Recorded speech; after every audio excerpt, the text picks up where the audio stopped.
Capítulo 10. El vuelo a la Torre de Marfil.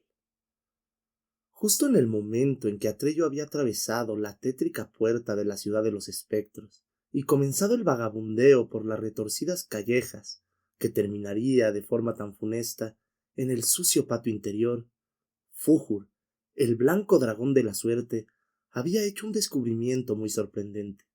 Buscando siempre infatigablemente a su pequeño señor y amigo, se había remontado muy alto entre las nubes y jirones de niebla del cielo, mirando en derredor. Por todas partes se extendía el mar, que se movía ahora suavemente después de la poderosa tormenta que lo había revuelto hasta el fondo. Y de pronto, Fújur vio en la lejanía algo que no pudo explicarse. Era como un rayo de luz dorado que, a intervalos regulares, se encendía y apagaba otra vez. Y aquel rayo de luz parecía estar orientado precisamente hacia él. Tan aprisa como pudo, se aproximó al lugar, y cuando por fin estuvo encima, pudo comprobar que aquella señal intermitente salía de lo profundo de las aguas, quizá incluso del fondo del mar. Los dragones de la suerte, como ya se ha dicho, son criaturas de aire y fuego. El elemento líquido no solo les resulta extraño, sino también sumamente peligroso.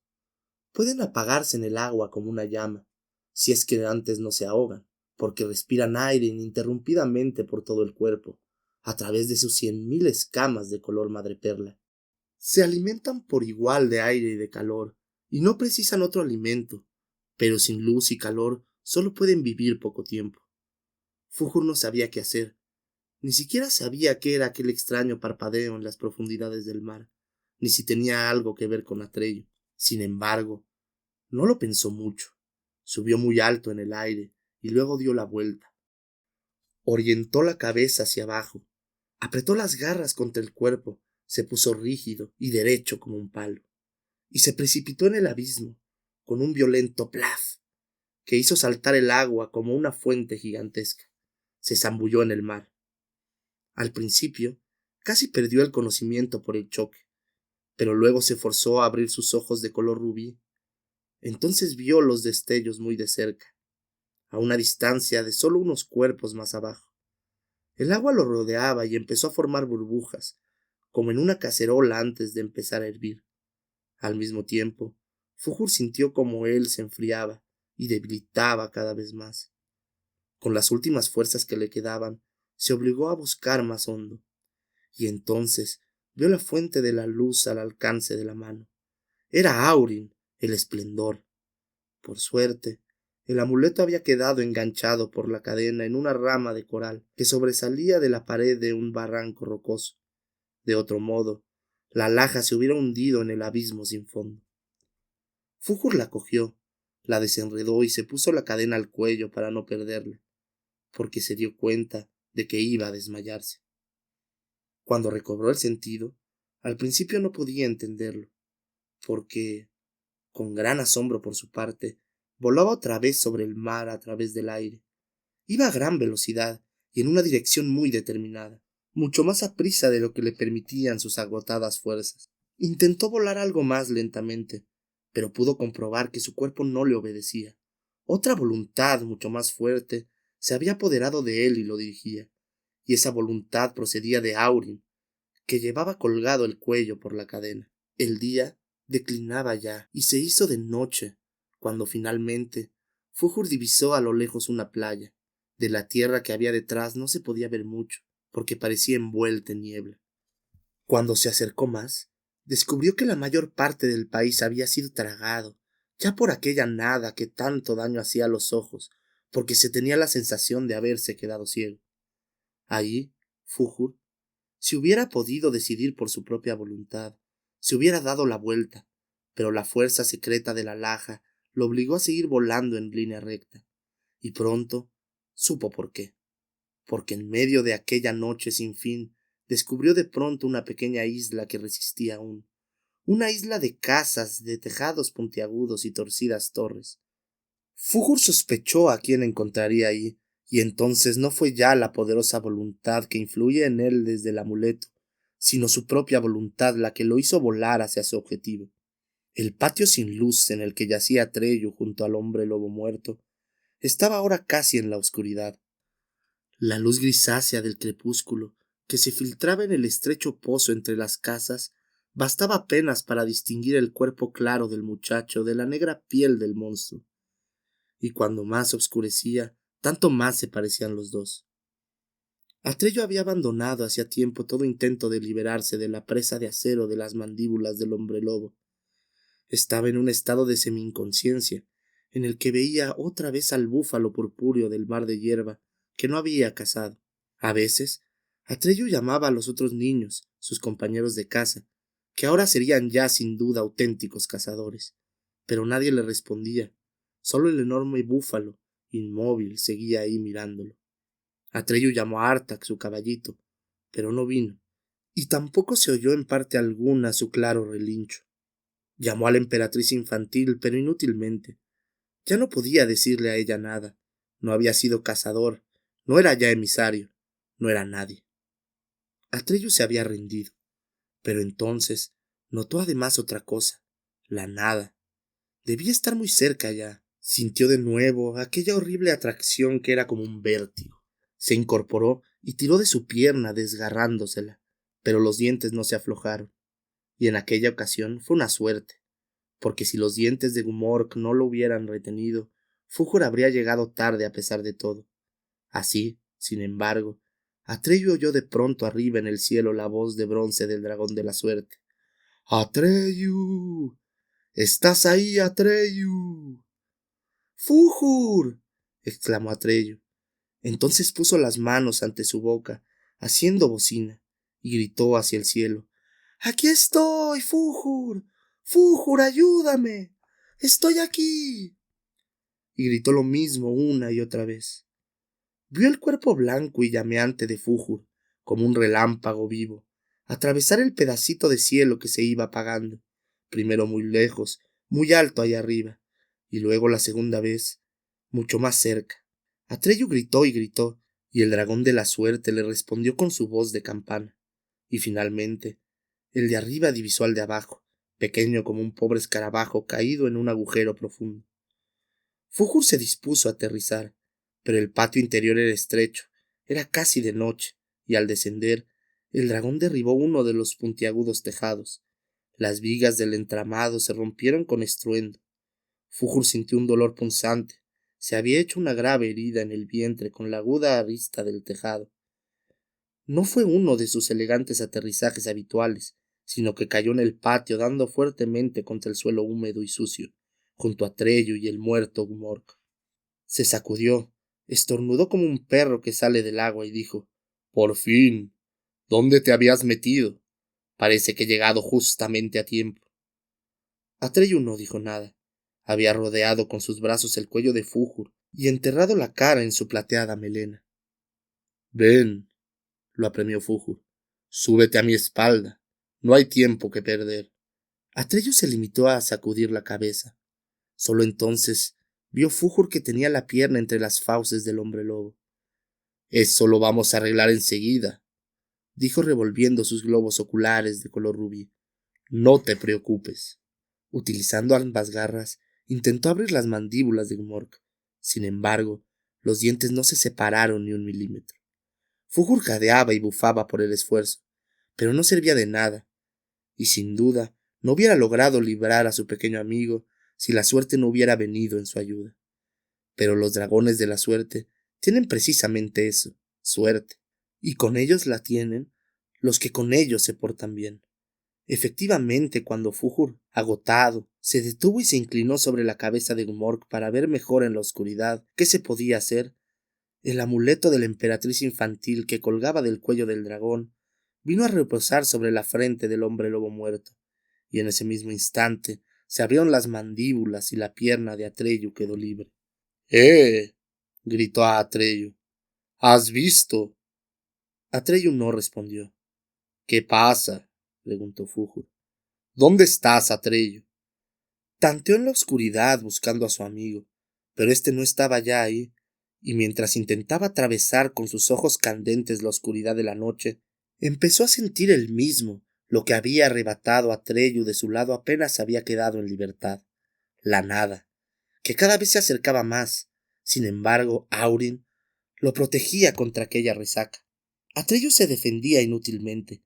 Aquello era más fuerte que su propia y pequeña voluntad. Dio puñetazos, luchó y pataleó, pero sus miembros no lo obedecían a él, sino a aquella resaca irresistible.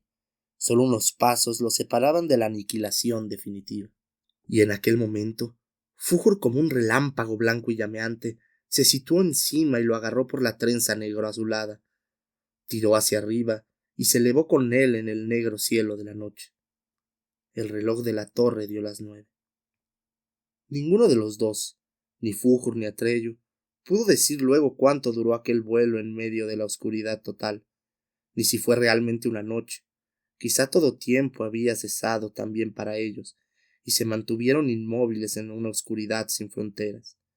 No solo fue para Atreyu la noche más larga de su vida, sino también para Fújur, que era mucho, muchísimo más viejo. Pero también la noche más larga y negra acababa alguna vez, y cuando amaneció una mañana pálida, los dos vieron a lo lejos en el horizonte la torre de marfil. Aquí resulta indispensable detenerse por un momento para explicar algunas peculiaridades de la geografía de fantasía. Tierras y mares, montañas y ríos no están ahí de la misma forma que en el mundo de los seres humanos. Por eso, por ejemplo, sería completamente imposible dibujar un mapa de fantasía. Ahí no se pueden prever nunca con seguridad qué país limita con cuál. Hasta los puntos cardinales cambian según la región en la que se encuentra uno en cada momento. Verano e invierno, días y noches, obedecen en cada región a leyes distintas. Se puede salir de un desierto abrasado por el sol y llegar sin transición a árticas llanuras nevadas. En ese mundo no hay ninguna distancia exterior conmensurable, y por eso palabras como cerca o lejos tienen otro sentido. Todas esas cosas dependen del estado de ánimo y de la voluntad con que uno recorre un camino determinado. Como fantasía no tiene fronteras, su centro puede estar en cualquier parte, o mejor dicho, está al mismo tiempo cerca y lejos de todas partes. Depende por completo del que quiere llegar a ese centro, y el centro mismo de fantasía es precisamente la torre de marfil. Atreyu se encontró, con gran asombro por su parte, sobre las espaldas del dragón de la suerte sin poder acordarse de cómo había llegado hasta ahí. Solo sabía que Fújur no lo había llevado por los aires de la trenza. Cuando, tiritando, se envolvió en su manto que revoloteaba tras él, se dio cuenta de que éste había perdido su color y se había vuelto gris. Igual había pasado con su propia piel y con su cabello. Y entonces vio también, a la luz creciente de la mañana, que lo mismo le pasaba a Fújur. El dragón parecía ahora solo una estría de niebla gris, y era casi tan irreal. Los dos se habían acercado demasiado a la nada. Atreyu, mi pequeño señor, oyó decir al dragón suavemente. ¿Te duele mucho la herida? No, respondió Atreyu, ya ni la siento. ¿Tienes fiebre? No, Fújur, creo que no. ¿Por qué me lo preguntas? Me he dado cuenta de que estabas temblando, replicó el dragón. ¿Qué cosa hay en el mundo que pueda hacer temblar a Atreyu? Atreyu se quedó un rato callado antes de responder. Pronto habremos llegado. Entonces tendré que decirle a la emperatriz infantil que no hay salvación. De todo lo que he tenido que hacer, eso será lo más difícil. Sí, dijo Fújur más suavemente aún. Eso es cierto. Siguieron volando en silencio, siempre hacia la torre de marfil. Al cabo de un rato, el dragón comenzó otra vez. ¿La has visto alguna vez, Atreyu? ¿A quién? A la emperatriz infantil, o mejor dicho, a la soñadora de los deseos, la de los ojos dorados, porque así es como tienes que llamarla cuando estés con ella. No, no la he visto nunca. Yo sí, hace ya mucho tiempo. Tu bisabuelo debía ser entonces un bebé. También yo era un joven atolondrado que no tenía en la cabeza más que serrín. Una noche intenté coger la luna del cielo, que alumbraba allá arriba grande y redonda. Como te decía, yo no tenía ni idea de nada. Cuando finalmente me dejé caer desilusionado en la tierra, llegué muy cerca de la torre de marfil. El pabellón de la magnolia tenía esa noche sus pétalos abiertos, y en medio Estaba sentada la emperatriz infantil. Me miró un segundo, pero no sé cómo explicártelo. Desde aquella noche fui otro. ¿Qué aspecto tiene? Es como una niña, pero es mucho más vieja que los seres más viejos de fantasía. Sería mejor decir que no tiene edad. Pero ahora está enferma de muerte, dijo Atreyu. ¿Tengo que prepararla con prudencia antes de anunciarle que no hay esperanza? Fújur negó con la cabeza. No. Se daría cuenta enseguida de cualquier intento de tranquilizarla. Tienes que decirle la verdad. ¿Y si eso la mata? Preguntó Atreyu. No creo que eso pueda ocurrir, dijo Fújur. Lo sé, respondió Atreyu. Eres un dragón de la suerte. Y siguieron volando largo tiempo en silencio. Finalmente hablaron de nuevo, los dos una tercera vez. Ahora fue Atreyu quien rompió el silencio. Quisiera preguntarte otra cosa, Fújur. Pregunta. ¿Quién es ella? ¿Qué quieres decir? Aurin tiene poder sobre todos los seres de fantasía, tanto si son criaturas de la luz como de las tinieblas, también sobre ti y sobre mí. Y sin embargo, la emperatriz infantil nunca utiliza su poder. Es como si no estuviera ahí y sin embargo, está en todas las cosas. ¿Es como nosotros? No, dijo Fújur. No es lo que somos nosotros. No es una criatura de fantasía. Todos existimos porque ella existe. Pero ella es de otra especie. Entonces, Atreyu titubeó al hacer la pregunta. ¿Es algo así como una criatura humana? No, dijo Fújur. No es lo que son las criaturas humanas.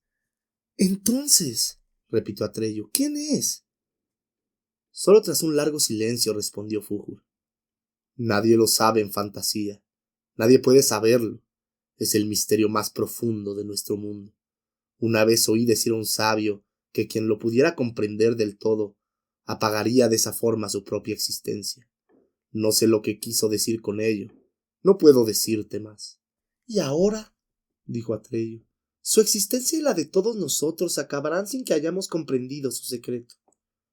Esta vez Fújur se quedó callado, pero en torno a su boca de león se dibujó una sonrisa, como si quisiera decir, eso no ocurrirá. A partir de entonces no hablaron más. Poco tiempo después, sobrevolaban el límite exterior del laberinto. La planicie de arriates de flores, setos y caminos entrecruzados que rodeaba en un amplio círculo a la torre de marfil. Con espanto, comprobaron que también ahí estaba actuando la nada. Era verdad que de momento solo eran pequeños lugares salpicados por el laberinto, pero esos lugares estaban en todas partes. Los arriates de flores multicolores y los florecidos arbustos que había entre aquellos lugares estaban grises y secos. Los delicados arbolitos levantaban sus ramas desnudas y deformadas hacia el dragón y su jinete, como si quisieran implorar su ayuda. Los prados, antes verdes y coloridos, eran ahora pálidos, y un ligero olor a putrefacción y podredumbre subía hasta los que llegaban. Los únicos colores que aún había eran los de gigantescas setas hinchadas y los de conjuntos de flores de aspecto venenoso, degeneradas y de colores chillones, que parecían más bien engendrados de la locura y la perversidad. La última vida interior de fantasía se defendía aún, espasmódica y débilmente, contra la aniquilación definitiva que por todas partes la asediaba y corroía. Sin embargo, todavía relucía en el centro de un modo maravilloso, inmaculada y columne, la torre de marfil. Fújur no aterrizó con Atreyu en la terraza inferior destinada a los mensajeros que llegaban por vía aérea. Se daba cuenta de que ni él ni Atreyu tendrían las fuerzas necesarias para subir desde ahí la larga calle principal que llevaba, en espiral, hasta la punta de la torre. Le pareció además que la situación justificaba plenamente el hacer caso omiso de toda regla y cuestión de etiqueta. Se decidió a hacer un aterrizaje forzoso. Pasó zumbando sobre los miradores, puentes y balaustradas de marfil. Encontró, en el último segundo, el tramo más alto de la calle principal, ahí donde ésta terminaba ante el verdadero recinto del palacio. Se dejó caer, patinó por la calle cuesta arriba, dio unas cuantas vueltas de campana y se detuvo por fin con la cola por delante. Atreyu, que se había aferrado con los brazos al cuello de Fújur, se puso en pie y miró hacia todos lados. Había esperado alguna especie de recibimiento, o por lo menos a un tropel de guardianes de palacio que le preguntasen quién era y qué quería. Pero no se veía a nadie por ninguna parte.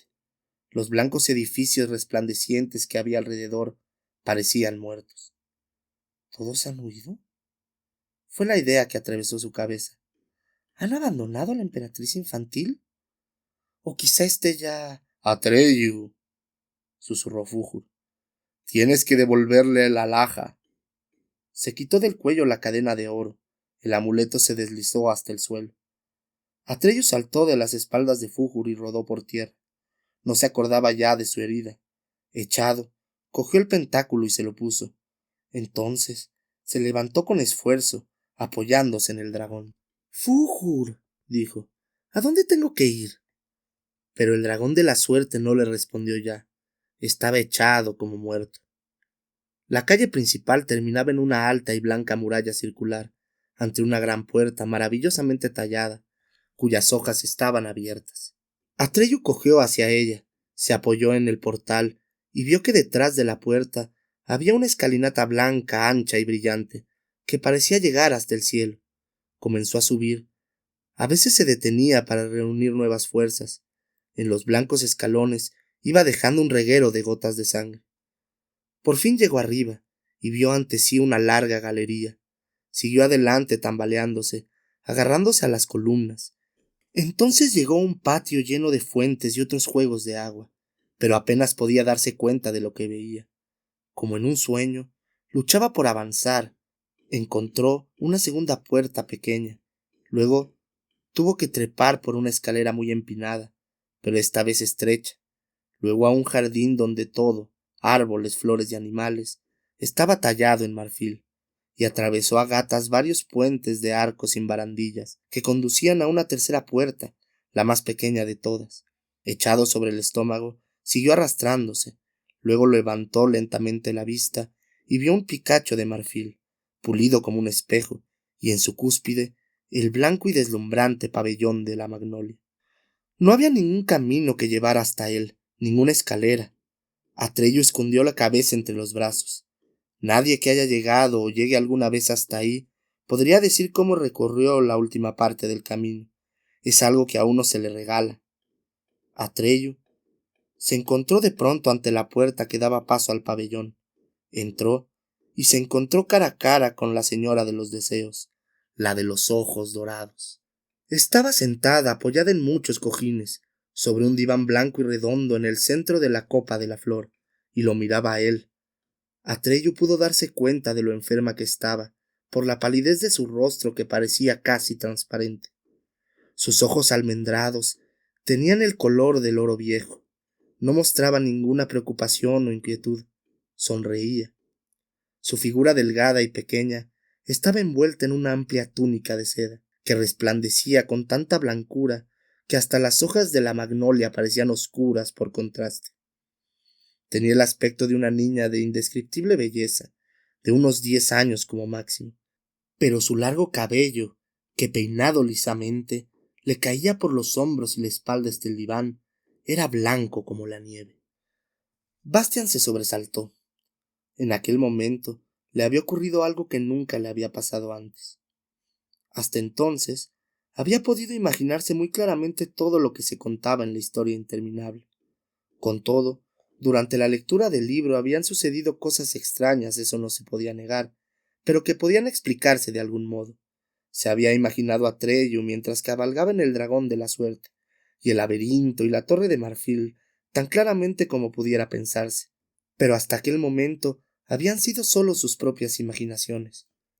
Sin embargo, cuando llegó al lugar en el que se hablaba de la emperatriz infantil, durante una fracción de segundo, solo el tiempo del parpadeo de un relámpago, vio el rostro de ella ante sí, y no solo con la imaginación, sino con sus propios ojos. No había sido una ilusión, de eso estaba Bastián totalmente seguro. Había observado incluso detalles que no aparecían siquiera en la descripción, como por ejemplo sus cejas, que se curvaban sobre los ojos de color de oro, como dos delgados arcos pintados con tinta china, o sus lóbulos auriculares, extrañamente alargados, o la peculiar inclinación de su cabeza sobre el delicado cuello. Bastián estaba seguro de que no había visto en su vida nada más hermoso que aquel rostro, y en aquel mismo momento supo también cómo se llamaba ella, hija de la luna. No había la menor duda de que ese era su nombre, y la hija de la luna lo había mirado a él, Bastián Baltasar Box. Lo había mirado con una expresión que no podía explicarse. ¿Se había sentido también sorprendida? ¿Había ruego en aquella mirada, o nostalgia, o qué? Intentó recordar los ojos de la hija de la luna, pero no lo consiguió ya. Solo estaba seguro de una cosa. Aquella mirada, atravesando sus ojos y bajándole por el cuello, le había llegado al corazón. Ahora sentía el rastro ardiente que había dejado en su camino, y sentía también que esa mirada se encontraba ahora en su corazón, y relucía ahí como un misterioso tesoro, y eso hacía daño de una forma que era a la vez extraña y maravillosa. Aunque Bastián hubiera querido, no habría podido defenderse ya contra lo que había pasado. Pero no quería, de ningún modo. Al contrario, por nada del mundo hubiera devuelto aquel tesoro. Solo quería una cosa: seguir leyendo para estar otra vez con la hija de la luna, para verla otra vez.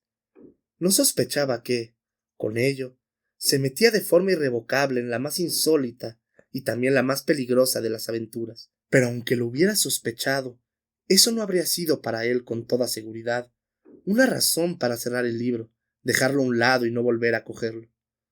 Con dedos temblorosos buscó el sitio en el que había interrumpido la lectura y siguió leyendo. El reloj de la torre dio las 10.